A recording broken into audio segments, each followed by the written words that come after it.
Hey, welcome to the Tatuakua Book Club. Tonight we have special guest Paulette, and she was the or is an advisor for the National Jericho. Is it foundation or movement? And she was also previously she was a director for the International Leonard Peltier Defense Committee. Welcome, Paulette. It's good to have you here. Thank you. Thank you. Actually, I was with Bob Robidoux in Kansas when Leonard was at Leavenworth, where Samuel was at. Bob and I ran the office with David Hill.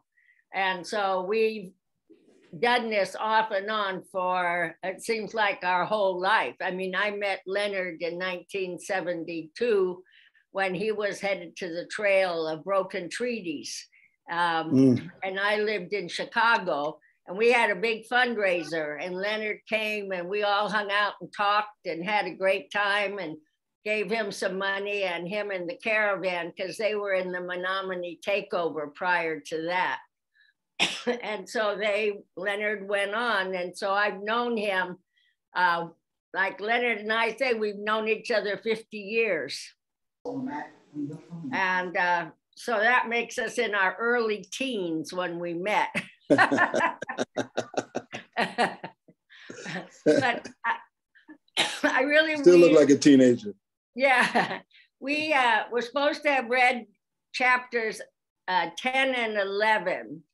And I wanted to talk about the two women who have been instrumental, one in Leonard's extradition, and the other one in the result of her murder has cost Leonard dearly in the northern tiers of the United States and Canada. And of course, that's Annie Mae Aquash. And the other one is Myrtle Fourbear. Now, I knew Annie Mae, and in there it talks about Annie Mae being in Los Angeles and Ernie Peters and having a sweat. And so I first met Ernie when he did Skyhorse Mohawk trials. And if you wanted to be on the defense committee, you were introduced to the Sweat Lodge, because he said that was the way you had honesty and you didn't have infiltrators. If people were willing to go to the sweat for 4 rounds, he felt that that was a way of showing your support if you were a non-native person, and respect for not only Leonard and Indian people, but for the sacredness of their pipe, which gets smoked in the 4th round. Mm-hmm. So Annie Mae plays a very mixed role in the early part of that chapter. She comes from Nova Scotia. She's at Wounded Knee. She marries Nogechi, and she's married to him for about a year.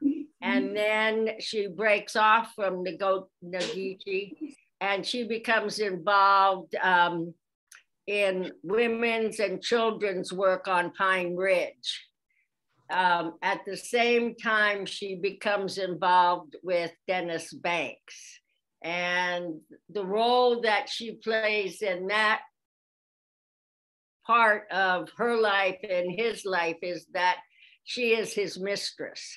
And that causes all kinds of problems for her, because the Lakota women found it very upsetting that he was married to Kamuk, who was this young Indian woman who had already had 2 of his children. And at the same time, he was very open about his relationship with Annie Mae. Annie Mae was a wonderful person. Bob knew Annie Mae and Leonard. And in New Mexico at the Indian Treaty, Treaty Council, some people told Kamuk that Annie Mae was in a relationship with Dennis. And that sort of set the role for Kamuk as she becomes more and more upset about this. she eventually becomes the person that calls everybody and says, oh, remember this, that, and the other thing, and she records them. And then after Leonard is captured, she's used in John Boy's trial to say that Leonard told her he had killed the agents.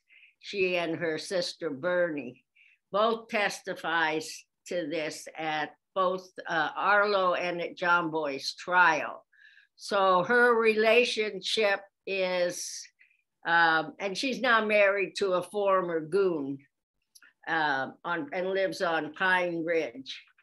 But Annie Mae was also a very interesting woman who did a lot of very good work. So it's always hard to try and separate her role politically as an Indian woman from her relationship, because politically, she did a lot of work with young Indian women around education. She did a lot of work around medical care for women. And she traveled extensively with Dennis, but also with Leonard and Bob. And all of them had a lot of respect for Annie Mae. And Bob never, and neither does Leonard, ever feel that Annie Mae was an agent. But because of, as you read in that chapter, the relationship the FBI played with her and their attempt to discredit her, and the fact that she's been able to not be charged with some things that other Indian people were charged with, she started to get a snitch jacket on her, until at the end, it's quite evident when she comes to California, she tells Ernie that she's afraid to go back to South Dakota because she fears for her life.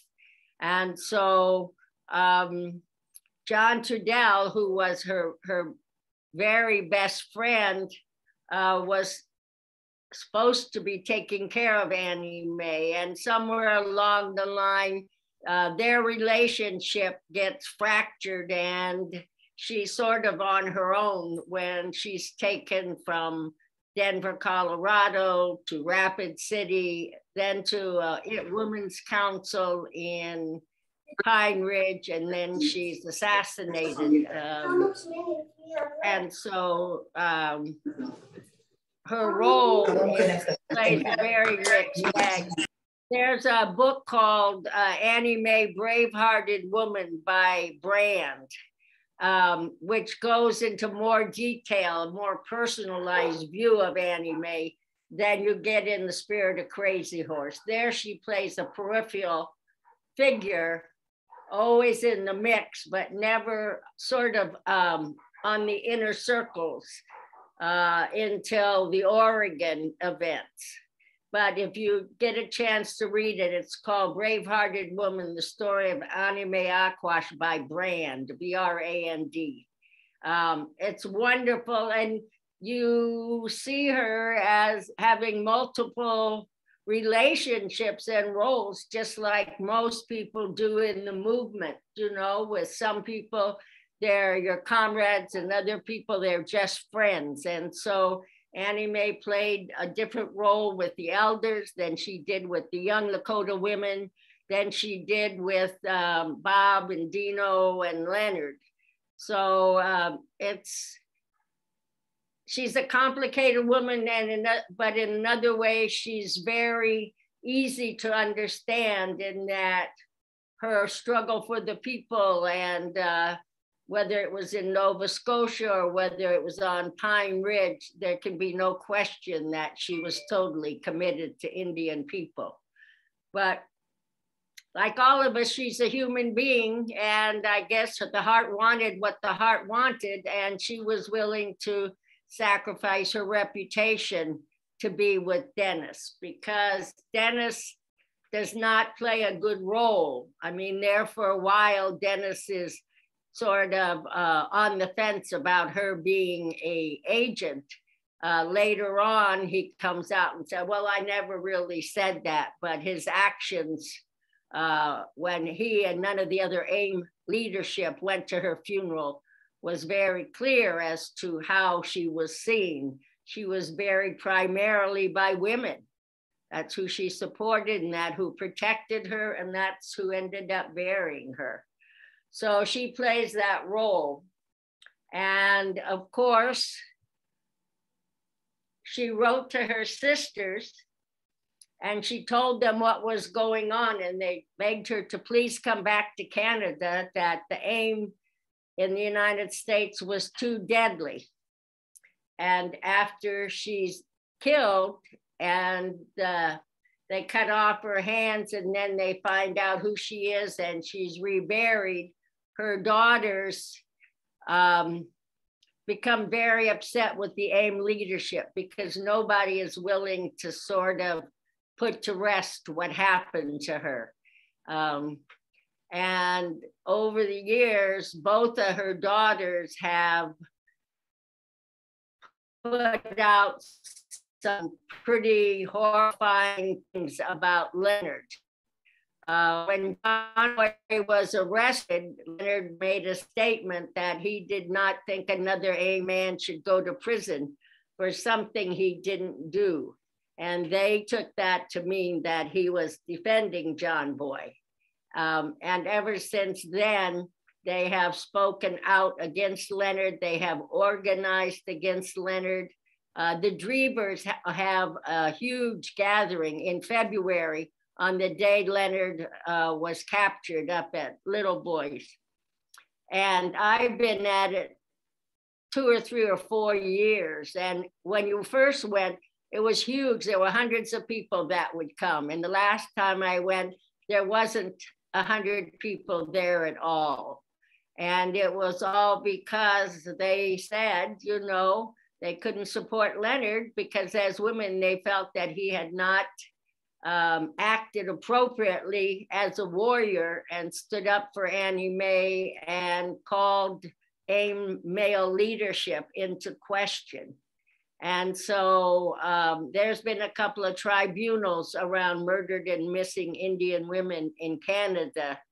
And both of her daughters have testified holding a pipe as to how they feel Leonard acted and why they feel that if he was AIM, and AIM is a spiritual movement, that he should have been willing to stand up and, you know, be strong for Annie Mae, and they felt he hasn't. And that has cut into a lot of his support within Indian women and women in general in Canada. Some of the Northern Tears, when I lived in North Dakota, you would hear that a lot. Well, you know, if he'd just defended Annie Mae, but he wouldn't, he just stuck with the men, and you know how these men stick together. And so it's cost him a lot of support. And the person that has spoken to both of the sisters most diligently is Jean Roach, who was there, you know, of course, at the shootout. She knew Annie Mae. You know, even though she was a teenager, she lived off and on at the camp. And so she's taken it on to, you know, speak with them about this and defended Leonard to the point where now it becomes detrimental to try and have an argument, rather than, because it's their mother, they're not forgiving. They believed AIM was responsible for her death, and AIM leadership should have had more respect for her. So the women, while they were upset, are still the ones that took care of her and buried her. Yes, Dawn? Wasn't it AIM that asked for the second autopsy? Her family got in touch with Bruce, and Bruce asked for the second autopsy. It was, I think one of the Meanses was there as well, but it was actually her family that requested the second autopsy. And Bruce was the one that filed the papers to have her exhumed and the second autopsy to take place. So could you clarify who Bruce is for the people who don't know? Oh yeah, Bruce Ellison was a young attorney at the time of Bob and Dino's trial. And then he was also part of Leonard's trial and has been probably the key lawyer for Leonard for the last, well, since he was indicted. And Bruce lives in South Dakota. Bruce has a brain tumor now. So he doesn't do much traveling. But he still is a wonderful consultant. If you have questions on little itsy bitsy pieces of the law, Bruce is the one to get a hold of. Most of us don't bother Bruce unless it's really something major, because you just don't know how long it's going to be. It's it's malignant, but it's not. It grows, but it's not a malignant tumor. Yeah, Dawn. Sorry, I can't put my hand up because I'm the host. I see you. When I hear people parrot Kamuk's testimony, she was paid $43,000 for that testimony. And it was all, here's the evidence. Nobody else heard her say it.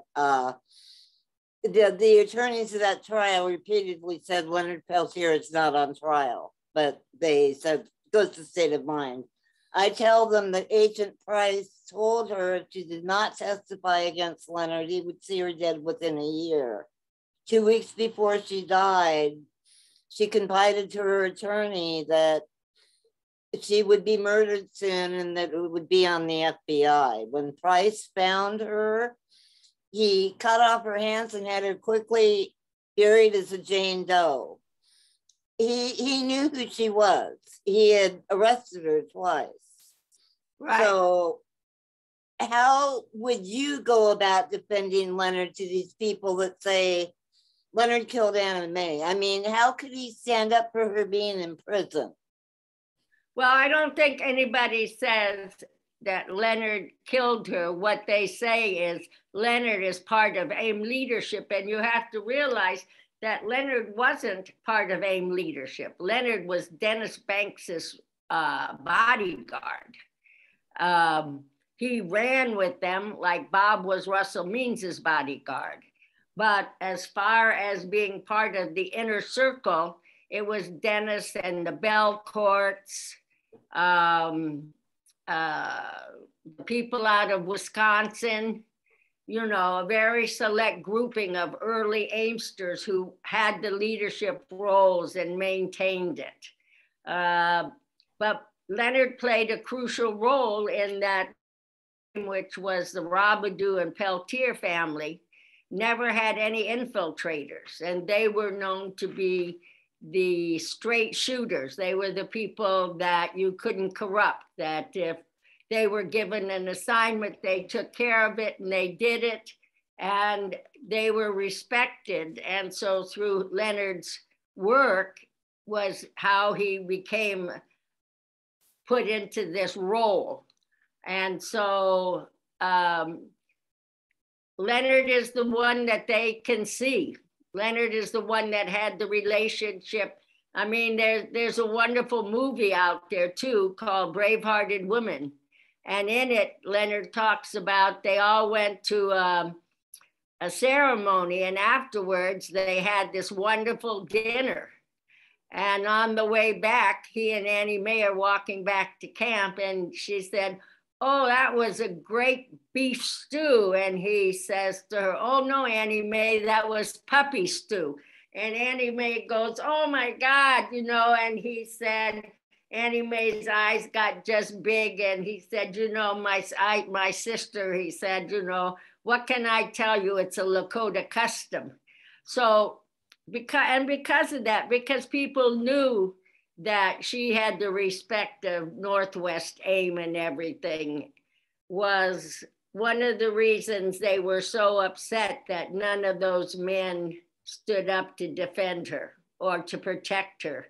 Bob and Dino were already in the Pennington County Jail when Annie Mae was killed, and Leonard was in Canada. So none of the three of them had anything to do with any part of that AIM attempt to discredit her or to end her life or whatever you want to say. But because of who they were and their relationship to her, it got pulled in, and Leonard sort of bore the brunt of it. And Bob and Dino have always said, you know, that Leonard and I, whether it was Bob talking or Dino, had the utmost respect for Annie Mae, and we offered her a role in Northwest AIM. And she said, no, she wanted to go back to Pine Ridge, that's where she was comfortable. She knew the women and everything. And they warned her, you know, well, you need to pay attention and, you know, see what's going on. And it just went downhill after Doug Durham is exposed. Annie Mae is part of the group that exposes Doug Durham, who was Dennis's bodyguard for a while. He had a plane, he flew Dennis every place. And he was an FBI informant and became a member of the John Birch Society and went around the country speaking about Leonard and AIM as this terrorist organization and stuff like that. So, you know, it was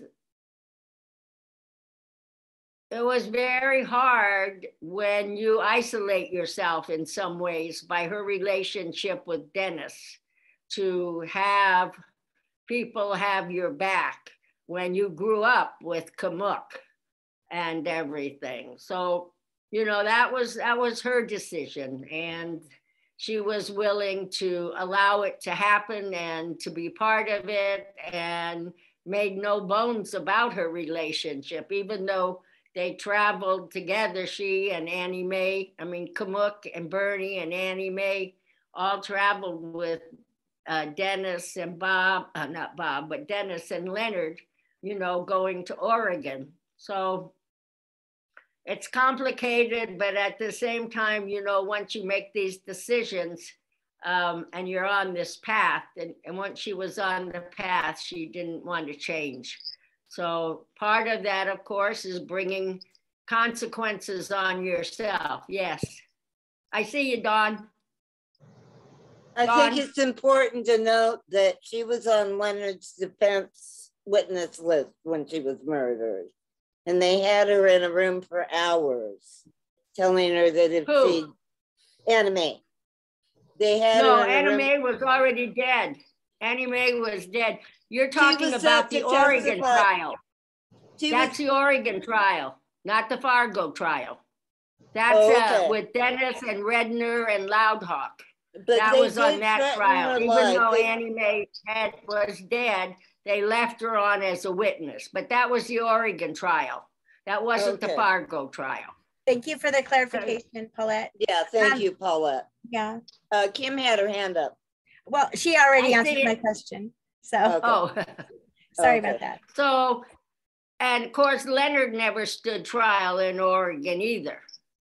But Russ and Dennis and Kenny Loudhawk.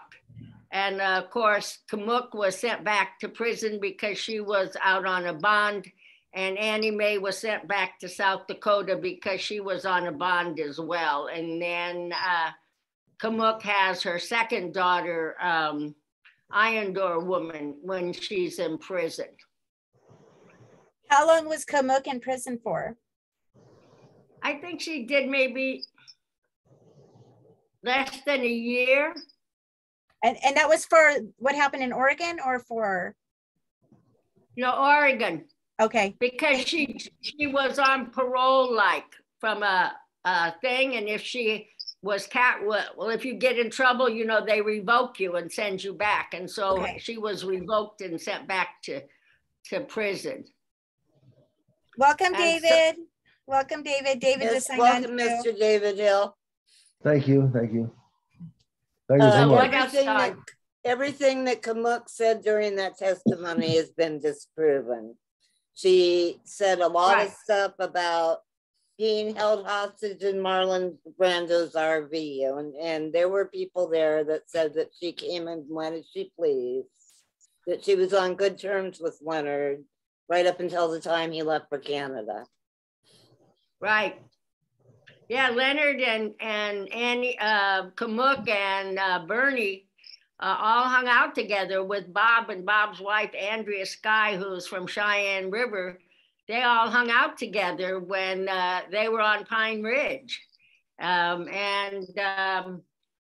You know, stood up for them and took care of them and everything. So yes, but you know, she fell the green-eyed monster of jealousy tore up her relationship. But even then, Dennis has never said anything about that. He's never said she was wrong, or he said that's the mother of my children and she made those decisions. And so he's never chastised her for, you know, lying or anything, you know, and why she wasn't brought up on perjury is not known. But of course, she said it was just her and Bernie and Leonard. And so Leonard didn't get to testify, and she and Bernie testified to the same thing. Dawn. It could have been the fact that she's married to the investigator. Can I take just a moment to introduce David to Samuel? Samuel did time with Leonard. He was in Leavenworth with Leonard. David has had Leonard's back for a very long time. Mm-hmm. Okay, back to you, Paulette. I'm sorry. Okay, so that's the role that Annie Mae plays. Now, the second woman we also meet is Myrtle Poorbear. And Myrtle Poorbear is was a young Lakota woman who was mentally challenged, extremely challenged. And she was used by the FBI in both Dickie Marshall's case and in Leonard's case. And she was the one that testified and ended up getting Dickie Marshall convicted. But with Leonard's case, Leonard was in Canada and fighting extradition. And she becomes the voice that the FBI uses to say that Leonard had told her that, first of all, I mean, one of them is totally amazing. If you go online, you can read all four of her affidavits. And one of them, she's riding this horse. She jumps on Leonard's back and then jumps on this horse and rides out of camp. But the one they use is just a straight up that she was his girlfriend and she was with him and she saw him shoot the agents. And the FBI says, you know, we don't care if it was a lie or not. We got Leonard back with that, and that's what we wanted. So if it's a lie, too bad, but it got us what we wanted, and so that's why we did it. And that's exactly why they did that. Now, when Leonard's on trial, the prosecution decides not to call her because they realize that she is mentally imbalanced and unstable.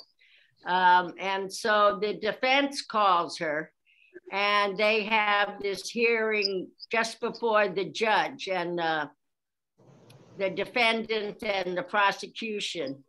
And she cries a lot of the time. And the judge asked her, do you know Leonard Peltier? And she said, no, I've never met him. She said, they told me that if I didn't say what they wanted, that I was going to end up like Annie Mae, and they were going to take my daughter from me. She had a little 6-year-old daughter at the time of Leonard's trial, 6 or 7 years old. And She went along with it. It's my understanding, Paulette, that they also showed her pictures of Annie Mae dead. And right, and her hands. Well, I mean, that's what I mean. You know, they showed when they said that, that's what they did was put the picture not only of Annie Mae dead, but of Annie Mae's hands that were cut off. Really? And they also, like, just to go back over the part about the threat of having your child taken, that's a very real threat even to this day for a Native woman, because of, I mean, it goes back throughout history, from the boarding schools to the what was it called, in Canada, they called it, where they rounded up all the children and just took them away. I can't think of, and then also today with CPS, it's an ongoing threat. So I mean, for her, that was a very real threat. And just to take advantage. And not only that, but just think, if you're balanced and if you know what's going on and you can make a decision. But here this woman was totally terrified. They kept her in this motel, and she was already retarded or challenged. You know, she had about a 4th or 5th grade education. So to tell her she was going to lose her daughter, much less that she could end up dead, was, you know, a horrifying experience for somebody who's able to think and say, well, no, that's not going to happen. And if you can't, then that's what it is. Kimberly? Also, another thing was, didn't they use her in another murder case as a witness? I mean, and what are the chances of being a witness to two things? I mean, it was.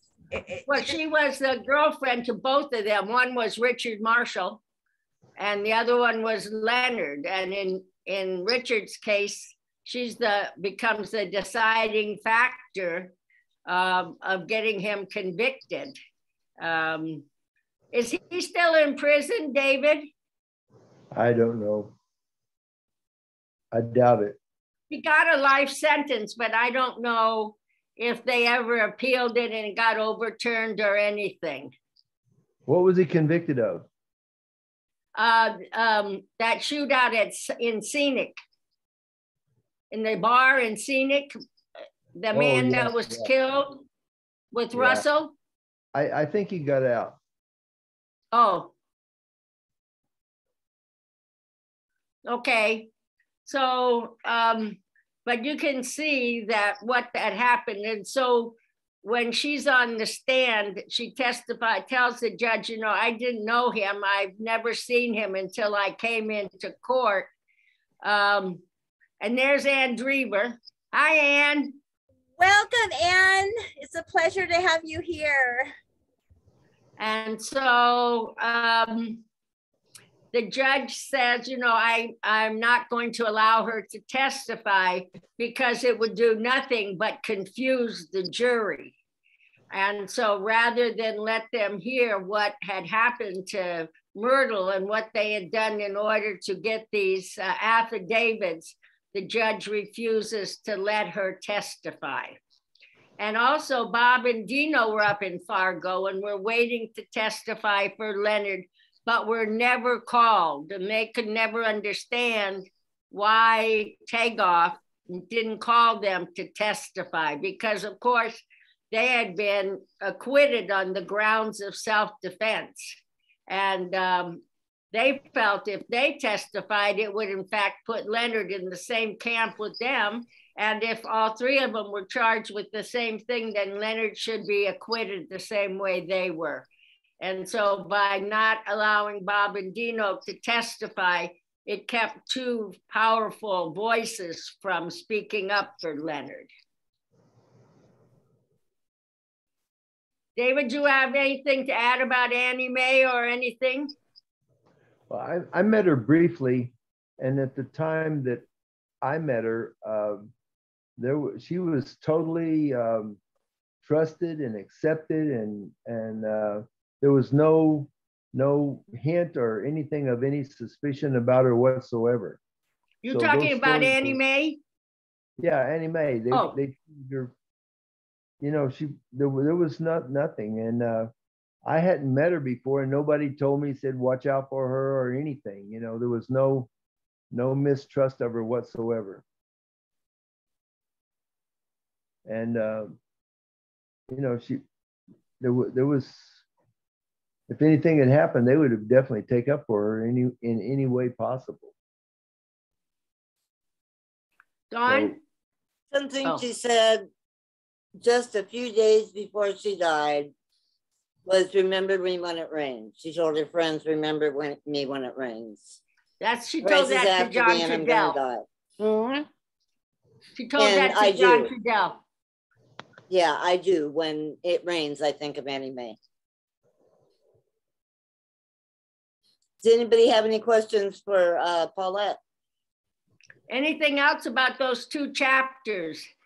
Did everybody see how the FBI used, and not only that, but were able to capture him? Somebody supposedly snitched on Leonard and told the Mounties where he was at.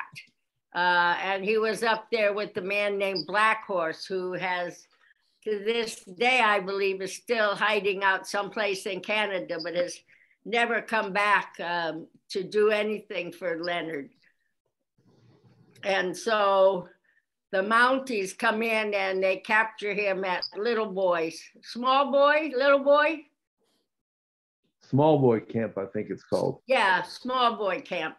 And then that was on February 6th. And then he goes to trial within a year after that. I wanted to again introduce Samuel Kelly. He's, if he wants to unmute himself, he's a friend of Leonard's. And if you could talk a little bit about how you knew him. And yes, everyone. My name is Samuel Kelly. I've been a friend of Leonard since 1999. We were in prison together. I also had a life sentence with no possibility of corrupt parole. I was recently released in December 3rd, 2021. So I've been home a little over a year and a half, almost about a year and a half now. And I can tell everybody that everything a lot of people hear about Leonard, the kind of man he is, to be with him on a day-to-day basis. We were in the same unit, a few cells apart. And he's a man of honor. And you don't meet too many people like Leonard. And like, I was incarcerated for 27 years. And I can count on one hand the men that I know with the same caliber as Leonard Peltier. And I say he's a man of honor. He should have been home. I remember, I think it was in '99 when Clinton was supposed to pardon him. And we were sitting in the unit and he's like, man, they called me Tiz. He said, Tiz, it's gonna happen. We'll be out of here. And we put together a little party for him and everything. And we anticipated, and then when Clinton reneged on it, we all felt that pain.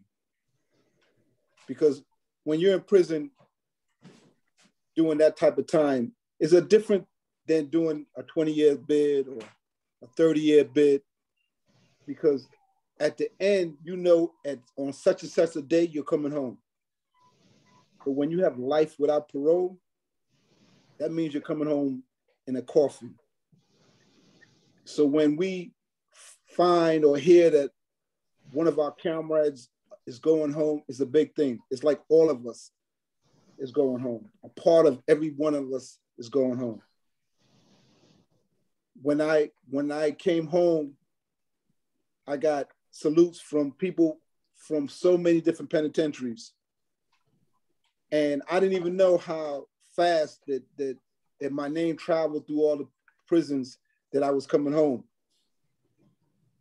And I tell everybody, and even to the day, I say,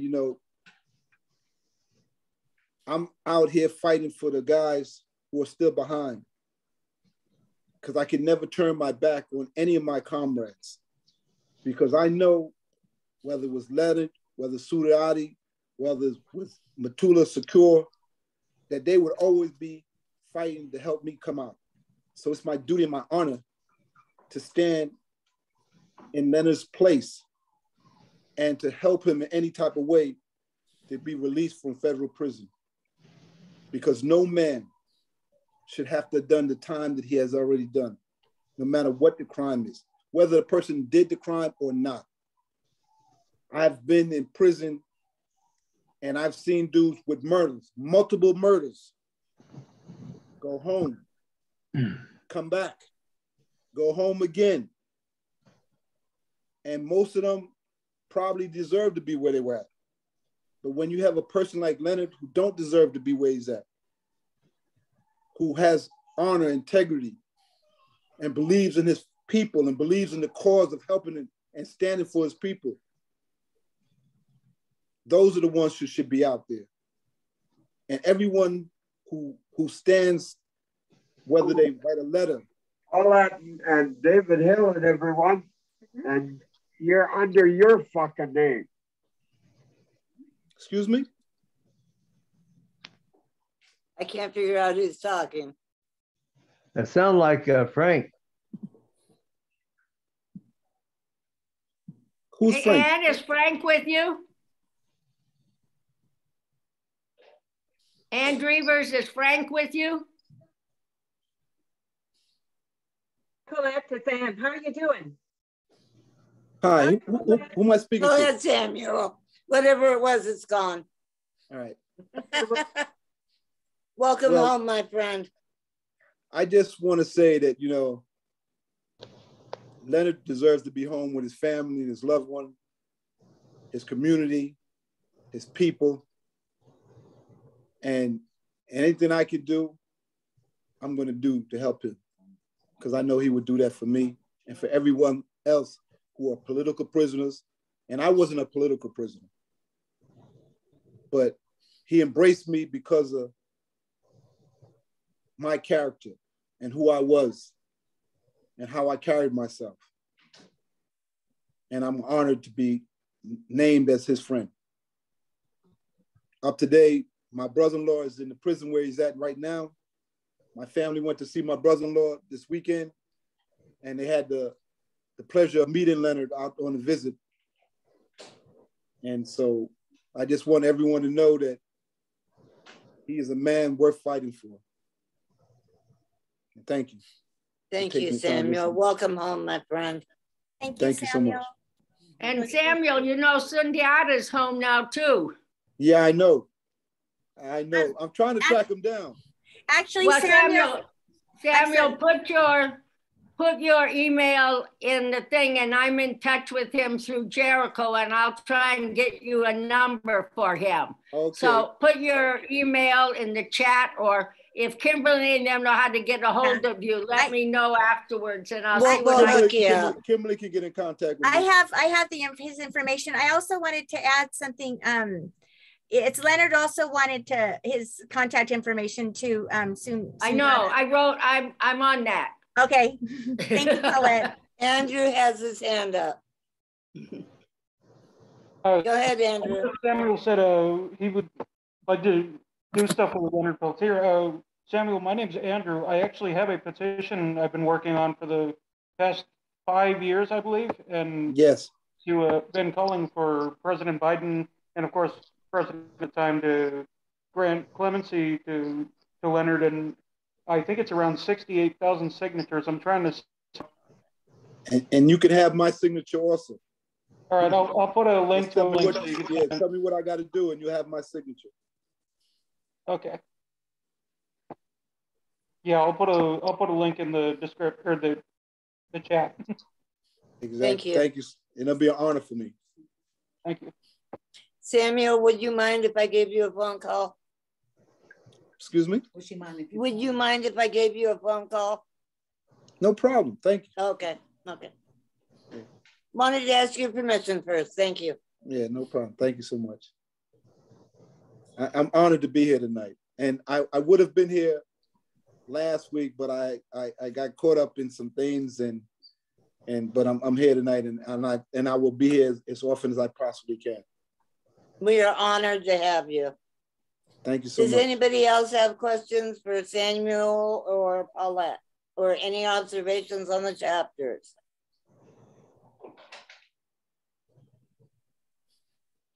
So what did people think about the chapter? I Kimberly. was just absolutely Kimberly. stunned at what they got away with and what they continue to get away with. Right. I mean, I've been reading through the documents that you put online. I've been studying the crap out of them. And the fact that they are still getting away with it, what can we do about this? Miss Catherine, what do you have to say? Except draw attention to it. Yeah. I try hard to thank the people that are pressuring the White House. Nobody throws a fit when someone does something good. The Democratic National Committee is pressuring the White House. And so I ask people to write letters. I just wanted to bring out the fact that Special Agent Price has been lying the whole time. And every time there's been a witness, it seems like he and his partner were always involved with private conversations with the witnesses, threatening them. And the fact that even though he still won't admit that he did anything to Anna Mae, when her family were asking for her hands, Kimberly and I brought this up when we were talking about it earlier, that Special Agent Price, when they wanted her hands, went to his car and got her hands. They were in a jar in his possession, and gave them her hands back so she could be buried traditionally. And I don't see how he got away with holding her hands all this time and nobody arrested him or even questioned why he had them in his car. Well, he had them in his car because they were sent back to him from Washington, D.C. You see, they weren't supposed to be able to identify her. But once the hands were sent to D.C., that was a whole nother system. And they were the ones in D.C. that identified Annie Mae and then notified her sister and her children. But if it had been the way Price wanted it, the hands would never have gone to the FBI. But they got sent there. And so the FBI did what it was supposed to do. It identified her. And that way it made it clear that something had happened to her that was not what they had said for the first autopsy. And so it actually worked against him to have had her hands. But they're given back to Bruce. And Bruce takes them to the place where then they're put in her coffin with her. He ordered her buried immediately as a Jane Doe. Even the coroner at Pine Ridge said, what's the big deal? It's a dead Indian. We have a dead Indian every day. But they wanted her buried immediately as a Jane Doe. And it was in the first they had her cause of death was exposure, I believe. And then in the second autopsy, they saw what appeared to be a bullet hole. So they did a further autopsy. And so, I mean, that just shows the incompetence right there. If they can't there was blood in the snow that everybody was pointing out. But Price was saying, no, don't look at that. She was not found for like 8 days. And so even with the bullet wound, it was they say it was a 38. It might not have killed her, but being exposed for that long of time in sub-zero weather and snowed on and everything, she actually froze to death. You know, she was frozen when they found her. It wasn't like she was just laying there. She had been in that environment for 8 days during a snowstorm. And so, yeah, she was shot, but she was also left there, you know, and froze to death probably before the bullet killed her. Yeah. Well, Also, I know in the first autopsy, they didn't mention anything about her being beaten or raped, but on the second autopsy, they found out that she had been brutally raped also. But they don't, but see, they try and pin that on the people that they say killed her. But Bruce and them say no, that what they say is she supposedly, there's no proof that she was raped. There was proof that she had had intercourse before she was killed. But Bruce said, if you read the autopsy, there's nothing in it that says it was a violent act. And so he said what they did was that way, was try to make it like whoever killed her was this vicious person, and it turned out to be an Indian man. But Bruce said that that was something that they added to make it even more heinous, but that was not the reality. And even in that autopsy, they say there was a possibility, but there was no evidence that she had actually been raped. We still don't know that it was an Indian man that killed her. No.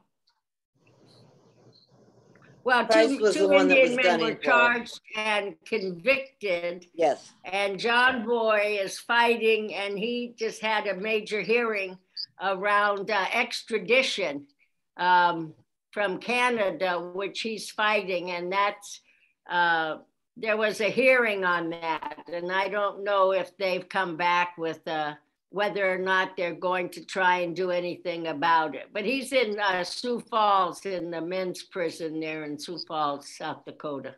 And Arlo is out. Arlo is back on the street.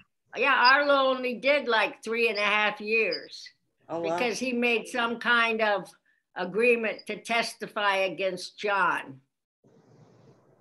And so by testifying against John, they cut his sentence down. I did not know that. Mm-hmm. Any other remarks, questions for Paulette or for Samuel or for David? Or any questions about those chapters? Because those chapters there were a lot in those chapters. I thought the car exploding, them telling that farmer it was a bunch of canned foods that went bad. I like that. That was some very powerful canned bad food. And if you ever see, you can find it if you look. I haven't seen in one of the movies about Leonard, there's a picture of it. And you know those sardine cans that have that old key? Yeah. And you wound it up? That's what looks like his station wagon. The top is just like in big circles around that. And that's how Bob developed adult epilepsy, because he had this piece of metal stuck in his eye. And so they had to take his eye out to clean that area and take the metal out of his eyeball. And so after they reattached it, all that scar tissue behind it in his head caused some serious brain damage. And that's what epilepsy is, you know, when the neurons can't get through. And so that's one of the things that caused Bob to develop onset epilepsy, which was much later. I mean, this was when he was out, but it takes a long time to develop that because the scar tissue is so intense. Yeah. I try to tweet all these little things just to bring public awareness, and everybody's like, huh? They actually did that? I mean, people can't believe this stuff. Paulette, is that what happened to him? Did he have an epileptic seizure and hit his head? Is that what happened to him? Yes, he was in Spain, and he fell out of bed, is what they suppose. Yeah, that's and when disputed. he did, he hit his head, and there was nobody there with him to get him up. One of the last times I saw him, we were up at his brother's house, and that happened. But we heard it and people got to him right away and got him up. But when it happened in Spain, he was by himself. And of course, there's all kind of conspiracy theories about that, who took Bob out and things like that. So, but we don't really know, but we know he had a seizure. Well, if anybody else has any comments to make, if not, it's that went pretty quickly. We've been here an hour, but I just wanted to, again, just take a moment just to honor Annie Mae and her work in the movement and her life, and just thank you all for coming in. Thank you, Paulette, for your very valuable. Well, you know, we should also, if we're going to honor Annie Mae, you should also think about Myrtle. Myrtle, too. And as I agree. deadly as that was, the heinous actions against her, and how the FBI felt they could use a woman and intimidate her and threaten her and everything. You know, that just speaks to what they're willing to do. If any of us have, you know, family members that are have that capacity, you know how terrible that must be. And then to have somebody who's supposed to be a protector of you use you and just throw you away afterwards. Exactly. It was, you know, horrifying for her. And I always think, you know, what would have happened, you know, even if she wasn't, what kind of resistance is there against the FBI? Exactly. The brother in Seattle was the only one that really was able to withstand their pressure, and that's because he had strong family. He's related to Steve Robidoux. Wait, and they had, what was that again? I just missed the last part of it. That's the young man that was in Washington? Yes. In Washington State. Not Joe, but the other one that they go up and they try and intimidate him and he refuses. And so they take him off the list. Yeah. The art room is open again, and Leonard could use money put on his books for art supplies. We're going to put that out in the newsletter. There's a certain way that you have to get money to the BOP. I think it's a post a money order. I'll post a link to the information. You have to also identify his name and his number and all that. Yeah. I've been tweeting it, but yeah, he could probably, some of the paints he said were dried up, but he was happy to have some colors, but it would be sure nice to get him some paints. And now that the art room's open again. I'll look for your tweet and I'll retweet it. Well, and you can also get the information on how to write a prisoner or send them money off the Jericho website. Okay. You go to Leonard on the political prisoner page and it tells you exactly how you have to do it. You don't send a letter. You have to, if you're going to do it by mail, you can only use a US money order. You have to get it from the post office, but you can go to Walmart. I send him money through Walmart all the time. So you can do it through Walmart, and I'm not sure, some of the federal systems now take JPay, but I'm not sure. Western Union also. Goldman, huh? Western Union also. Yes. Right. But JPay is getting into more and more federal penitentiaries too. Oh, they have JPay so in there's federal 2 or prison 3 ways you can send him money. Yeah, we'll definitely put that out in the newsletter. And don't forget www.whitehouse.gov/contact. You can email the president 24/7 and ask him to free Leonard. And the phone number is 202-456-1111. That phone lines are open from Tuesday through Thursday, 11 to 3 p.m. So just thank you, Kimberly, for getting us all together. When you can't sleep at night, get up and email the president. Yes, let's do it. Student, Scoden. Thank you all for coming in. Paulette, it's been a pleasure. You're always so wonderful. It's always great to see everybody. Bye. Thank you, Samuel. Thank you, Kimberly, Bye, for bringing us all together. Thank you all for having me. No problem. Love you all. You, Samuel. Good night, my people. Good night, Nice everyone. meeting you, Samuel. Yes, too. come Thank back, you. everyone. I'll definitely be back night. again.